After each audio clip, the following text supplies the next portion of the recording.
यह कहानी सुखपुर नाम के एक छोटे से गांव की है। यहाँ के लोग सादगी पसंद थे और ज्यादातर कुम्हार थे। इसी गांव में चमन नाम का एक मेहनती और सच्चा कुम्हार रहता था। वह दिन रात मिट्टी को आकार देता, पर कभी बर्तन सूखने से पहले टूट जाते तो कभी भट्टी में चटक जाते। एक दिन सुबह चमन अपनी चाक लेकर बैठा और आसपास देखा कि कोई और काम पर नहीं आया है। स्वयं से ये क्या, अब तक कोई नहीं आया? लगता है किसी को काम की फिक्र ही नहीं है। खैर, मैं दूसरों का तो कुछ नहीं कर सकता, पर कम से कम अपना काम तो शुरू करूं। काम करते करते दोपहर हो गई। चमन अपने काम में इतना खो गया था कि उसे समय का पता ही नहीं चला। तभी उसकी पत्नी सरला भोजन लेकर आई। सुनते हो, बहुत देर हो गई, अब आकर खाना खा लो। अरे, दोपहर हो गई, पता ही नहीं चला। चलो, तुम खाना ले आई हो तो थोड़ा सुस्ता लेता हूँ। आज कुछ ज्यादा ही थक गए हो क्या? हाँ सरला, सुबह से लगा हूँ। आसपास की दुकानों पर कोई आया नहीं तो मुझे लगा अभी बहुत जल्दी है। पर ये लोग भी सही हैं, जब मन किया आए, जब मन किया गए। और एक मैं हूँ जो इतनी मेहनत करता हूँ, फिर भी किस्मत हमेशा दगा दे जाती है। आप इतना दुखी क्यों होते हैं? आप मेहनत करते हैं, यही बड़ी बात है। आज किस्मत साथ नहीं दे रही, पर क्या पता कल देने लगे। पर ये कल कब आएगा? कभी बर्तन टूट जाते हैं तो कभी ग्राहक नहीं मिलते। कभी कभी तो लगता है विधाता को भी मुझे परेशान करने में मजा आता है। निराश मत होइए, बस अपनी मेहनत पर ध्यान दीजिए। मुझे भरोसा है कि एक दिन आप खुद कहेंगे कि किस्मत चमक गई है। सरला के जाने के बाद चमन फिर काम में जुट गया। तभी बगल की दुकान का मालिक धनीराम वहां आया। क्यों चमन भाई, आज कुछ जल्दी ही मोर्चा संभाल लिया? जल्दी कहाँ भाई, दोपहर बीत रही है। तुम आज बहुत देर से आए हो। सोचा खाना खाकर ही काम शुरू करूं। पर चमन भाई, कब तक इस मिट्टी और किस्मत को कोसते रहोगे?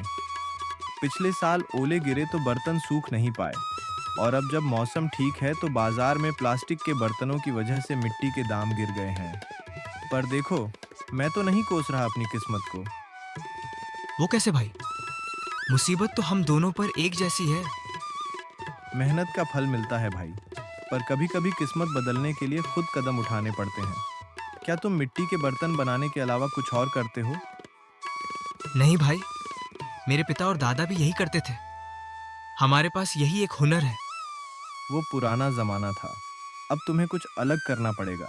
मैं तुम्हें बताऊंगा नहीं, दिखाऊंगा। पहले काम निपटा लो, फिर मेरे घर चलो। पता नहीं धनीराम भाई क्या दिखाने वाले हैं। चमन ने उत्सुकता में धनीराम की मदद की ताकि काम जल्दी खत्म हो और वह जान सके कि धनीराम के पास ऐसा क्या राज है। काम खत्म कर दोनों धनीराम के घर पहुंचे। घर के दरवाजे पर धनीराम ने चमन को रोक लिया। देखो चमन भाई, मैं तुम्हें अपना राज बताने लाया हूँ, पर वादा करो कि ये बात किसी और को नहीं बताओगे। धनीराम उसे अंदर ले गया। घर के अंदर का ठाठ बाट देखकर चमन की आंखें फटी रह गईं। बाप रे, इतना साजो सामान! तुम्हारा घर तो बाहर से मामूली लगता है, पर अंदर से किसी बड़े सेठ जैसा है। धनीराम मुस्कुराया। ये तो कुछ भी नहीं है, असली चीज तो इस कमरे में है। वह एक बोरी लेकर आया और उसे खोला। ये क्या भाई? ये तो सफेद पाउडर जैसा कुछ है और कुछ कंकड़ है। ये चीन से मंगाया हुआ खास केमिकल और प्लास्टिक का चूरा है। मैं क्या करता हूँ, अपनी मिट्टी में इसे मिला देता हूँ। इससे बर्तन बहुत मजबूत बनते हैं और चमकदार दिखते हैं। लोग इसे खास मिट्टी समझकर महंगे दाम पर खरीदते हैं। मुनाफा ही मुनाफा। पर भाई, ये तो गलत है। अगर इस केमिकल वाले बर्तन में कोई खाना खाएगा या पानी पिएगा तो वो बीमार पड़ सकता है। ये तो जहर जैसा है।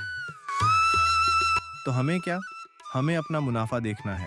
जब हमारे बर्तन टूटते हैं और हम भूखे मरते हैं, तब कोई पूछने आता है क्या? तुम भी ये रास्ता अपनाओ और अमीर बन जाओ। नहीं भाई, ये काम मुझसे नहीं होगा। मैं अपने फायदे के लिए किसी की जान से खिलवाड़ नहीं कर सकता। भले ही मैं गरीब रहूं, पर मैं बेईमानी नहीं करूंगा। चमन वहां से दुखी होकर निकल गया। वह रास्ते में एक पेड़ के नीचे बैठकर अपनी किस्मत पर रोने लगा। तभी वहां से एक साधु महात्मा गुजरे। चमन को परेशान देख वे उसके पास आए। क्यों बेटा, इतने व्याकुल क्यों हो? चमन ने महात्मा को अपनी पूरी व्यथा सुनाई। उसने बताया कि कैसे वह ईमानदारी से मेहनत करता है पर किस्मत साथ नहीं देती। उसने धनीराम वाले गलत रास्ते का जिक्र भी किया, बिना नाम लिए। बेटा, तुमने बहुत अच्छा किया जो गलत रास्ता नहीं चुना। तुम्हारी ईमानदारी ही तुम्हारी सबसे बड़ी पूंजी है। पर क्या तुमने इस बारे में अपनी पत्नी से सलाह ली? शायद वो अमीर बनना चाहती हो। नहीं बाबा, मैंने उससे नहीं पूछा। आज घर जाओ और अपनी पत्नी से पूछो कि क्या वह इस गलत तरीके से अमीर बनना चाहती है। कल सुबह मुझे यहीं मिलना। चमन घर गया और सरला को सारी बात बताई। जी, हमें ऐसा धन नहीं चाहिए जो दूसरों की जान ले। हम एक वक्त भूखे सो जाएंगे पर चैन की नींद सोएंगे। आप बस अपनी मेहनत जारी रखिए। चमन का हौसला बढ़ गया। अगली सुबह वह महात्मा से मिलने पहुंचा। महात्मा वहां अचानक प्रकट हुए, जिससे चमन थोड़ा चकित रह गया। आ गए बेटा, क्या कहा तुम्हारी पत्नी ने? चमन ने गर्व से बताया कि उसकी पत्नी ने भी ईमानदारी का ही रास्ता चुना। बाबा, मेरी पत्नी ने भी ईमानदारी का ही रास्ता चुना। उसने कहा कि हम भूखे रह लेंगे पर धोखा नहीं देंगे। महात्मा अत्यंत प्रसन्न हुए और उन्होंने अपनी झोली से एक छोटी सी पोटली निकाली। बेटा, तुम्हारी और तुम्हारी पत्नी की नेकदिली ने मुझे खुश कर दिया है। इस पोटली में जादुई मिट्टी के अंश हैं। तुम अपनी साधारण मिट्टी में इसे थोड़ा सा मिला देना और फिर बर्तन बनाना।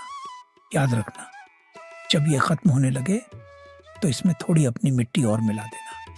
इसे कभी खाली मत होने देना।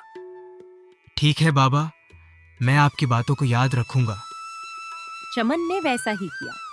उसने अपनी दुकान पर जाकर उस जादुई मिट्टी से कुछ सुंदर घड़े और बर्तन बनाए। अगली सुबह जब वह दुकान पहुंचा तो दंग रह गया। ये चमत्कार है। मेरे बर्तन सोने की तरह चमक रहे हैं। बाबा की बात सच हो गई। अब मेरी परेशानियां दूर हो जाएंगी और सरला की बात भी सही हो गई कि किस्मत साथ देगी। देखते ही देखते चमन के बर्तनों की धूम मच गई। अब न तो उसके बर्तन टूटते थे और न ही बाजार में उनकी मांग कम होती थी। चमन और सरला की नेक दिली ने उनकी बदकिस्मती को हमेशा के लिए बदल दिया था। अब चमन को अपनी किस्मत को कोसने की जरूरत नहीं थी, क्योंकि उसकी मेहनत और सच्चाई ने उसे वह सब कुछ दिया था जिसका उसने सपना देखा था। सीख: ईमानदारी का रास्ता कठिन हो सकता है, लेकिन उसका अंत हमेशा सुखद और गरिमामय होता है।